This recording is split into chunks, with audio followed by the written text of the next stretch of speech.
शुरू होती, तो उनको कल पढ़ाया गया था। और जो नेक्स्ट बचे 3 स्टेंजाज हैं उनको हमने आज बोर्ड पे लिख के रखा है, और आज आप पढ़ेंगे इन स्टेंजाज के बारे में। जो स्टेंजाज आपको पढ़ाए जा चुके हैं उनका आप रिवीजन करते रहें, और जो आज पढ़ाया जा रहा है इसको बहुत ध्यान से देखिए। तो स्टूडेंट्स, पोएम हमारी चल रही है an elegy written in a country churchyard, अर्थात एक शोकगीत जो कि चर्च के प्रांगण में लिखा गया या कब्रिस्तान में लिखा गया। तो थॉमस ग्रेस के पोएट हैं, और जो ऊपर के 2 स्टेंजाज आपको पढ़ाए गए थे उनके बाद जो तीसरा स्टेंजा है, आज यहाँ से शुरू करते हैं 1 by 1, line to line, word to word हम आपको समझाने का प्रयास करेंगे। आप लोग अच्छे प्रकार से समझें। लिखा हुआ है, तीसरा स्टेंजा आपको वहां से शुरू होता है, यहां से शुरू हो रहा है। लिखा हुआ है द ब्रीजी, मन ठंडी, काल माने आवाज, आप माने की, इंसेंस माने सुगंधित, और ब्रीथिंग माने राहत देने वाली, मॉर्न माने सुबह की, अर्थात सुबह की सुगंधित, सुबह की शीतल सुगंधित हवा की आवाज, सुबह की शीतल सुगंधित हवा की आवाज। द स्वालो माने होता है अबाबील, ट्विटरिंग माने चहचहाहट, फ्रॉम माने से, द स्ट्रा बुल्ड सीप, स्ट्रा बुल्ड माने तिनकों से बने हुए, और सेट माने घोंसले से। तो तिनकों के बने हुए घोंसलों से, अबाबिल पक्षी की चहचहाहट, तिनकों के घोंसलों से बने हुए या तिनकों के घोंसलों में बैठा हुआ अबाबिल पक्षी की चहचहाहट। तो कॉक्स माने मुर्गे की, श्रिल माने तेज, क्लैरियन माने आवाज या बाग। तो मुर्गे की तेज आवाज, आर द इचोइंग हॉर्न, अथवा इचोइंग हॉर्न माने शिकारियों का बिगुल, अथवा शिकारियों का बिगुल। No more shall rouse them, उन्हें नहीं उठा पाएगा, from their lowly bed, from माने से, दियर माने उनके, लॉली बेड माने जमीनी बिस्तर से, यानी कब्र के बिस्तर से। तो स्टूडेंट्स, जो पोएम आप लोगों ने कल पढ़ी थी, पोएम 4, उसमें जो ऊपर के 2 स्टेंजाज थे वो कल आप लोगों ने पढ़े थे, और एक बार उनको फिर रिवाइज करा देते हैं। उसके बाद जो ये नीचे के स्टेंजाज हैं इनके बारे में आपको समझाएंगे। तो ऊपर के 2 स्टेंजाज थे उनमें पोएट कह रहा था, the curfew tolls the knell of parting day, the lowing herd wind slowly over the lea. तो कवि एक चर्च के प्रांगण में बैठा हुआ है, और उसके सामने एक कब्रिस्तान है, और कब्रिस्तान को निहारते हुए कवि कहता है, the curfew tolls the knell of parting day, गिरजाघर की घंटियां दिन की समाप्ति की ओर इशारा करती हैं। The lowing herd wind slowly over the lea, रंभाते हुए पशु अपने निवास स्थान की ओर बढ़ रहे हैं, पगडंडियों पर अपने निवास स्थान की ओर बढ़ रहे हैं। द फ्लोमैन होवर्स प्लॉट्स रिवेरी वे, थका हुआ किसान हल लिए हुए रास्ते से आ रहा है, and leaves the world darkness and to me, और कभी कहता है ये सब लोग मुझे और संसार को अंधकार में छोड़कर जा रहे हैं। दूसरा stanza, beneath those rugged elms that yew trees shade, उन जंगली खुरदरे एल्म के वृक्षों की छाया के नीचे और सदाबहार पेड़ों की छाया के नीचे, where heaves the turf in many a mouldering heap, उन ग्रामीणों की कब्रें हैं जिन पर मिट्टी के ढेर लग गए हैं, और उन ढेरों पर घास उग आई है। Each in narrow self for ever laid, और हर कोई अपनी अपनी उन संकीर्ण या सकरी कब्रों में हमेशा हमेशा के लिए लेटा हुआ है। The rude forefathers of the hamlet sleep, अपनी कब्रों में हैमलेट के अनपॉपुलर या गरीब या बेचारे पूर्वज हमेशा हमेशा के लिए सोए हुए हैं। तो स्टूडेंट्स ये दो स्टेंजाज हो गए थे और अब जो लास्ट 3 स्टेंजाज हैं उनके बारे में आप देखें तो लिखा हुआ है the breezy call of incense breathing born, अर्थात कवि अब बता रहा है कि किस प्रकार से जो ग्रामीण मृत्यु के बाद उन कब्रों में दफन हैं तो उन्हें किसी प्रकार से उठाया नहीं जा सकता है। तो ये बात अब तीसरे स्टेंजा में पोएट बताता है। The breezy call of incense breathing born, सुबह की शीतल सुगंधित हवा की आवाज, सुबह की शीतल सुगंधित हवा की आवाज, the swallow twittering from the straw built shed, तिनकों के घोंसलों में रहने वाले अबाबिल पक्षी की चहचहाहट, तिनकों के घोंसलों में रहने वाले अबाबिल, स्वालो माने अबाबिल होता है, तिनकों के घोंसलों में रहने वाले अबाबिल पक्षी की चहचहाहट, द कॉक श्रिल क्लैरियन, मुर्गे की तेज आवाज, श्रिल माने कर्कश होता है, या मुर्गे की कर्कश बोली, आर द इचोइंग हॉर्न, इचोइंग हॉर्न माने शिकारियों का बिगुल अथवा शिकारियों का बिगुल, इनमें से कोई भी no more shall rouse them, कोई नहीं उठा पाएगा उन्हें फ्रॉम देयर लवली बेड, अपनी कब्रों से। तो कवि कहता है कि सुबह की शीतल सुगंधित हवा, तिनकों के घोंसलों में रहने वाले अबाबिल पक्षी की चहचहाहट, मुर्गे की कर्कश आवाज अथवा शिकारियों का बिगुल, इनमें से कोई भी उन ग्रामीणों को उनके कब्रों से नहीं उठा पाएगा, उनकी कब्रों से उठा नहीं पाएगा।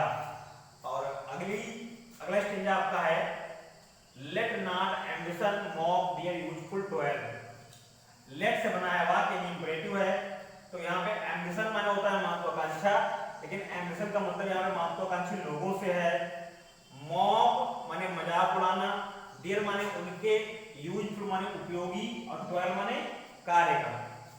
तो कवि एडवाइस दे रहा है यहाँ पे कि let not ambition mock their useful toil, कि महत्वाकांक्षी लोगों को उन ग्रामीणों के उपयोगी कार्य का मजाक नहीं उड़ानी चाहिए। कवि ये एडवाइस दे रहा है कि महत्वाकांक्षी लोगों को उन अनपॉपुलर, अप्रसिद्ध, गरीब ग्रामीणों के कार्यों का मजाक नहीं उड़ाना चाहिए। देयर होमली जॉयस, देयर माने उनके, होमली जॉयस, होमली माने घर से संबंधित, जॉयस माने आनंद। कवि कहता है यहाँ इसका मतलब है कि वे ग्रामीण जो अब कब्रों में दफन हैं, देयर होमली जॉयस, छोटे छोटे घरेलू कार्यों में आनंद प्राप्त कर लेते थे, अर्थात अपने छोटे छोटे कार्यों में ही खुश थे, आनंद प्राप्त कर लेते थे। And destiny obscure, and destiny obscure, destiny माने भाग्य, ऑब्स्क्यूर माने कुंठित था, यद्यपि उनका भाग्य तुच्छ था, कुंठित था, अर्थात अंधकारपूर्ण था। और आगे लाइनें हैं, नाट माने नहीं, ग्रैंड्योर माने कुलीनता, उच्च कुलीनता, हियर माने सुनना चाहिए, विद माने के साथ, ए डिस्डेनफुल माने घृणित, स्माइल माने मुस्कान के साथ। द शॉर्ट माने संक्षिप्त, एंड सिंपल माने साधारण, एनल्स माने होता है इतिहास, आप द पुअर माने गरीबों का, उन गरीबों का। तो कवि कहता है लेट नॉट एम्बिशन, सबसे महत्वपूर्ण स्टेंजा है ये, बोर्ड परीक्षा में कई बार आ चुका है और मोस्टली चांसेस रहते हैं इसके आने में। तो let not ambition mock their useful toil, कवि एडवाइस दे रहा है कि महत्वाकांक्षी लोगों को उन मृतक ग्रामीणों के कार्यों का मजाक नहीं बनाना उपयोगी कार्यों की हंसी नहीं उड़ानी चाहिए। डियर होमली जॉयज, वो लोग अपने घरेलू कार्यों में भी आनंद प्राप्त कर लेते थे, यद्यपि उनका भाग्य अंधकारपूर्ण था। वो लोग अपने घरेलू कार्यों में भी आनंद प्राप्त कर लेते थे, यद्यपि उनका भाग्य अंधकारपूर्ण था। Not grandeur hear with a disdainful life smile, और उच्च कुलीन लोगों को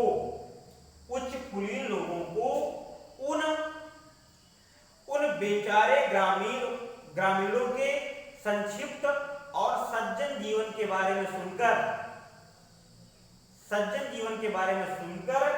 घृणित रूप से मुस्कुराना नहीं चाहिए। कहने का मतलब क्या है? Not grandeur hear with a disdainful smile, उच्च कुलीन लोगों को उन ग्रामीणों के जीवन के बारे में जिनका जीवन छोटा और साधारण था के बारे में सुनकर घृणित रूप से मुस्कुराना नहीं चाहिए।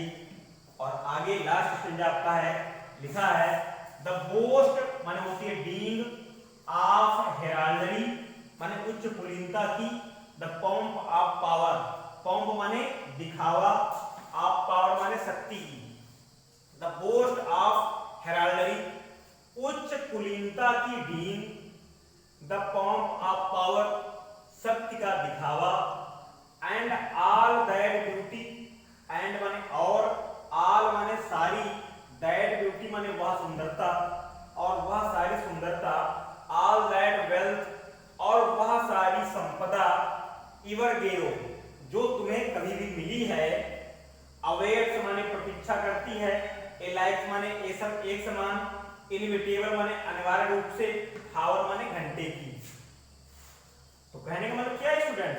The boast of heraldry, the pomp of power, उच्च कुलीनता की डींगे, शक्ति का दिखावा, सारी सुंदरता और संपदा जो आपको जीवन में मिली है, एक मात्र निश्चित घंटे की प्रतीक्षा करती है। और वो निश्चित घंटा कौन सा है?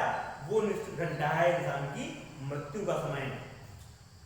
The paths of glory lead but to the grave, कवि कहता है कि द पथ्स ऑफ ग्लोरी, पथ माने रास्ताएं, ऑफ ग्लोरी माने शान के रास्ताएं, लीड जाते हैं, बट टू द ग्रेव अंत में कब्र की ओर ही। तो कवि कहता है कि शान के, भव्यता के, आकर्षण के, वैभव के सारे रास्ताएं अंत में कब्र की ओर ही जाते हैं। तो कहने का मतलब क्या है स्टूडेंट्स कि लास्ट स्टेज में कभी हमको ये समझा रहा है the boast of heraldry the pomp of power, कि हमें जो हम उच्च कुलीनता की डींगे मारते हैं, अपनी शक्ति का दिखावा करते हैं, अपनी सुंदरता पे गर्व करते हैं और अपनी संपदा पे इतराते हैं, वो सब एक निश्चित समय पे ही आके समाप्त हो जाती है। अवेट्स लाइक इनविटेबल, हाउ का मतलब है कि एक निश्चित समय की प्रतीक्षा करती हैं, अर्थात मृत्यु के साथ समाप्त हो जाती हैं।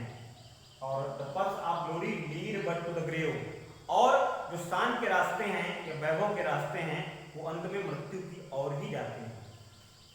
तो स्टूडेंट्स, अब आप ओरली जो ये दो स्टैंडर्ड लास्ट हैं ये मोस्ट इंपॉर्टेंट है परीक्षा की दृष्टि से, बहुत ही ज्यादा पूछे जाते हैं और पूरी पोएम ही इंपॉर्टेंट है, लेकिन ये दो स्टैंडर्ड चौथा और पांचवा ये ज्यादा मोस्ट इंपॉर्टेंट है। तो कहने का मतलब क्या है, इन दो स्टैंडर्ड में कवि कहता है कि जो महत्वाकांक्षी लोग हैं, जो लोग अपने आप को श्रेष्ठ समझते हैं, उन्हें उन गरीब लोगों के साधारण कार्यों का मजाक नहीं बनाना चाहिए, अर्थात जो छोटा मोटा कार्य कर गए हैं उसकी मजाक नहीं उड़ानी चाहिए। डियर होमली जॉयज, कवि कहता है कि वे साधारण ग्रामीण छोटे छोटे घरेलू कार्यों में ही आनंद प्राप्त कर लेते थे, यद्यपि उनका भाग्य अंधकारपूर्ण था। Not grandeur hear with a disdainful smile, grandeur माने कुलीनता, अर्थात उच्च कुलीन लोगों को उन बेचारे ग्रामीणों के संक्षिप्त और साधारण जीवन के बारे में सुनकर घृणित रूप से मुस्कुराना नहीं चाहिए। अर्थात उनके छोटे सिंपल तुच्छ जीवन के बारे में सुनकर उच्च कुलीन लोगों को मंद मंद मुस्कुराना बहुत ही घृणित लगता है, अर्थात घृणित रूप से मुस्कुराना नहीं चाहिए। और आगे इस स्टेंजा में the boast of heraldry, the pomp of power, उच्च कुलीनता की डींगें, शक्ति का दिखावा, एंड ऑल दैट ब्यूटी, और जीवन में मिली सारी सुंदरता, all that wealth ever give, और वो सारी संपदा जो आपको कभी भी मिली है, केवल मात्र एक निश्चित घंटे का इंतजार करती है, एक निश्चित क्षण का इंतजार करती है, और वो निश्चित क्षण है आपकी मृत्यु। The path of glory lead but to the grave, शान के सारे रास्ता, शान की सारे मार्ग या शान के सारे रास्ताएं, वैभव की सारे रास्ताएं अंत में कब्र की ओर ही जाते हैं। कहने का मतलब ये है कि आप चाहे बड़े हों, चाहे छोटे हों, धनी हों या निर्धन हों, आप बहुत ही संपन्न हों, चाहे विपन्न हों, अंत में मृत्यु के बाद आपके साथ कुछ जाने वाला नहीं है। मृत्यु के बाद आप चाहे प्रधानमंत्री हों, चाहे मिनिस्टर हों, और दूसरा व्यक्ति चाहे मजदूर हो या भिखारी हो, अंत में सबको कब्र में ही जाना है। वहां पर किसी के साथ कोई भेदभाव नहीं होता है। इसलिए कवि इस कविता में संदेश ये देना चाहता है कि संसार के महत्वाकांक्षी या धनी लोगों को उन लोगों का मजाक नहीं उड़ाना चाहिए जो लोग जीवन में अप्रसिद्धि से जूझते रहे, अर्थात उन्हें कभी प्रसिद्धि नहीं मिली, गरीब रहे, अच्छा जीवन नहीं जी पाए, तो उन लोगों का मजाक नहीं उड़ाना चाहिए। उन लोगों के छोटे छोटे कार्य भी थे वो बहुत उपयोगी थे, और कई प्रकार से समझाते हुए कहता है कि सुबह की शीतल मंद हवा, घोंसले में बैठा हुआ, तिनकों की घोंसले में बैठा हुआ अबाबील पक्षी का चहचहाना, मुर्गे की कर्कश आवाज और शिकारियों का बिगुल भी उन ग्रामीणों को नहीं जगा सकता है जो अपनी कब्रों में दफन है या सोए हुए हैं। तो स्टूडेंट्स, ये रही आपकी कविता, और अब पूरी कविता की हिंदी एक बार हम आपको कंप्लीट रूप से बताएंगे। इसके बाद कविता आपकी यहाँ से कंप्लीट होती है। आप लोग अपनी कविता खोल लें, पेज नंबर 87 पे आपकी पोएम स्टार्ट हो रही है, और देखें एक बार में पूरी कविता। लिखा है the curfew close the knell of parting day, the लॉबी herd wind slowly over the lea. तो कवि थॉमस ग्रे गिरजाघर के प्रांगण में बैठे हुए कब्रिस्तान की ओर देखकर कहते हैं the curfew tolls the knell of parting day, गिरजाघर की घंटियां दिन की समाप्ति की ओर इशारा करती हैं। The lowing herd wind slowly over the lea, रभाते हुए पशु धीमे धीमे अपने निवास स्थान की ओर पगडंडी से आगे बढ़ रहे हैं। The ploughman homeward plods weary pace, और हल धरे हुए किसान थका हुआ अपने रास्ते से आगे बढ़ता है। And leave the word to darkness and to me, और कवि कहता है कि ये सारे लोग मुझे और संसार को अंधकार में छोड़कर जा रहे हैं। Beneath those rugged elms that you trees shade, कवि कहता है कब्रिस्तान में उन खुरदुरे जंगली एल्म के वृक्षों की छाया के नीचे और सदाबहार पेड़ों की छाया के नीचे, where heaps the turf in mining moldering heap, उन ग्रामीणों की कब्रें हैं जो बिना प्रसिद्धि पाए ही मर गए हैं, और उनकी कब्रों पे मिट्टी ढेर के रूप में जमा है, और उन ढेरों पर घास उग आई है। Each in his narrow cell far ever laid, कवि कहता है कि वे प्रत्येक ग्रामीण जो मर चुके हैं अपनी संकीर्ण कोठरियों में हमेशा हमेशा के लिए सोए हुए हैं। The roots for feathers of the hamlet sleep, और कवि कहता है कि उन कोठरियों में वे बेचारे हैमलेट के पूर्वज, हैमलेट एक गांव का नाम है, हैमलेट के पूर्वज हमेशा हमेशा के लिए सो रहे हैं। तीसरा stanza the breezy call of incense breathing morn, कवि कहता है सुबह की शीतल सुगंधित हवा, बीच for twittering from the straw built state, तिनकों के घोंसले से आ अबाबिल पक्षी की चहचहाहट की आवाज, तिनकों के घोंसलों से आ रही अबाबिल पक्षी की चहचहाहट की आवाज, द कॉक श्रिल क्लैरियन, मुर्गे की कर्कश बोली या मुर्गे की कर्कश बाक की आवाज, आर द इचोइंग हॉर्न, अथवा शिकारियों के बिगुल की आवाज, no more shall rouse them from their lowly bed, इनमें से कोई भी उन ग्रामीणों को उनकी कब्रों से उठा नहीं सकता है या उठा नहीं पाएगा। लेट नॉट एम्बिशन, अब कवि जो है धनी लोगों को सलाह देता है दो लास्ट टू स्टेंजाज में, और ये मोस्ट इंपॉर्टेंट है। Let not ambition mock their useful toil, कवि कहता है कि महत्वाकांक्षी लोगों को उन बेचारे ग्रामीणों के महत्वपूर्ण उपयोगी कार्यों का मजाक नहीं उड़ाना चाहिए। कवि कहता है कि महत्वाकांक्षी लोगों को उन बेचारे ग्रामीणों के महत्वपूर्ण कार्यों का मजाक नहीं उड़ाना चाहिए। Their homely joys and destiny obscure, कवि कहता है कि वो लोग घरेलू कार्यों में भी छोटे छोटे आनंद प्राप्त कर लेते थे, अर्थात वे ग्रामीण अपने घरेलू कार्यों में भी छोटे छोटे आनंद प्राप्त करते हुए जीते थे। डेस्टिनी ऑब्स्क्यूर, यद्यपि उनका भाग्य अंधकारपूर्ण था। Not grandeur hear with a disdainful smile, grandeur माने उच्च कुलीनता, और कवि कहता है कि उच्च कुलीन लोगों को उन ग्रामीणों के जीवन के, उन ग्रामीणों के संक्षिप्त और साधारण जीवन के बारे में सुनकर घृणित रूप से मुस्कुराना नहीं चाहिए।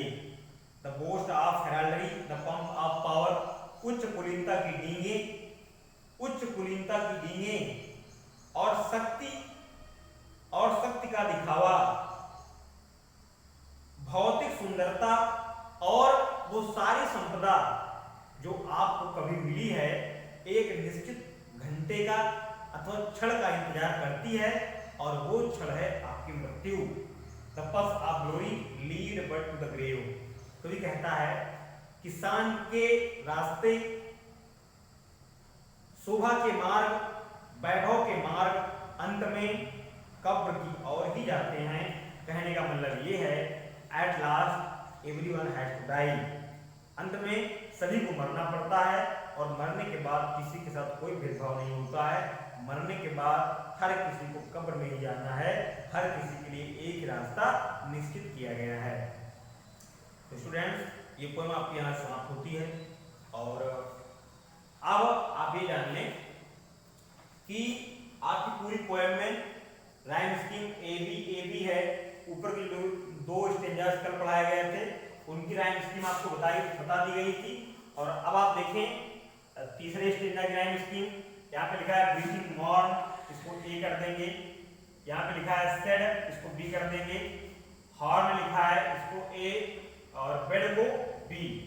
ए बी हो गई। अब देखिए चौथे की लिखा है टॉयल, ए हो जाएगी, ऑब्स्क्यूर बी हो जाएगी, और स्माइल ए हो जाएगी, पुअर की बी हो जाएगी। और students, the boast of heraldry, the pomp of power ए हो जाएगी, गेव बी हो जाएगी, आवर की ए हो जाएगी, और ग्रेव की बी हो जाएगी। अर्थात पूरी पोएम की राइम स्कीम ही ए बी है। तो यहां पे लिख देंगे the rhyme scheme of the poem of the given stanzas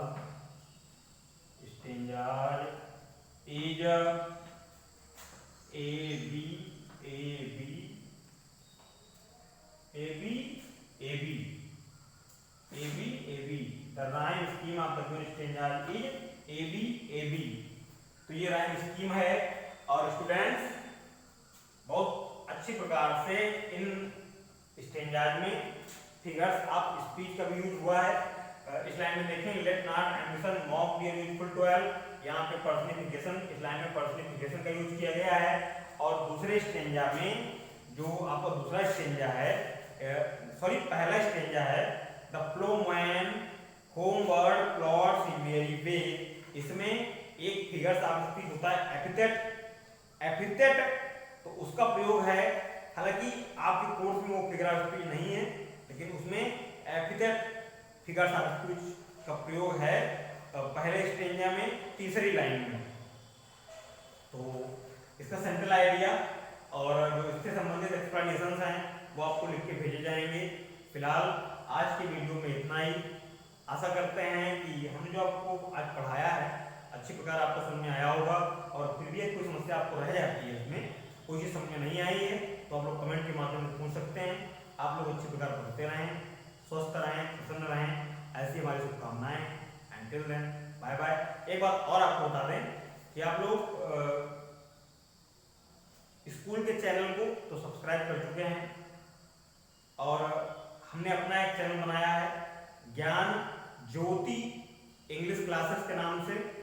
तो चैनल को आप लोग सब्सक्राइब कर दें, और जो लाइक की बटन होती है उसको प्रेस कर दें, ताकि यहाँ से नोटिफिकेशन भेजे जाते हैं आपको पहले मिल सके।